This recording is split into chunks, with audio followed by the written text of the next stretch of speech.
Hello friends, welcome to my blog.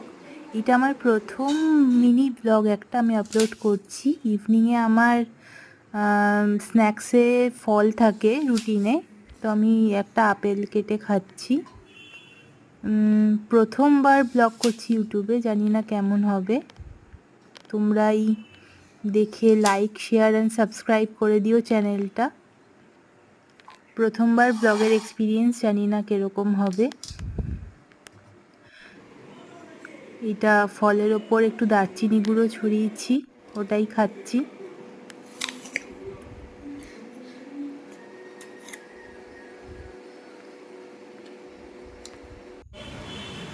ইভিনিংয়ে একটুখানি হাঁটতে বেরিয়েছিলাম পাটুলি নিউ গড়িয়া স্টেশনের কাছে আমাদের বাড়ি। নিউ গড়িয়ার ওখানে আমি হাঁটতে বেরিয়েছিলাম। পাটুলির ঠিক কাছাকাছি একটা নতুন মেট্রো স্টেশন হয়েছে নিউ গড়িয়ায়, রুবি পার্টের যে মেট্রোটা, ওটা।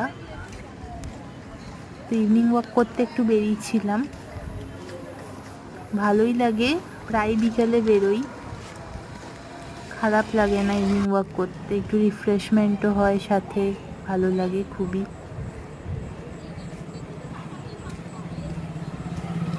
ইভিনিং ওয়াক করার পর পোড়ামুখো বলে পাটুলিতে একটা কাবাব সেন্টার আছে, ওখানে আমি কিছু কাবাব ট্রাই করলাম। রেশমি কাবাব ট্রাই করেছিলাম পোড়ামুখো থেকে। 160 রুপিস, 6 পিস ছিল। খুবই টেস্টি ছিল কাবাবটা, খুবই জুসি ছিল। Thank you for watching my channel. Do like, share and subscribe and comment.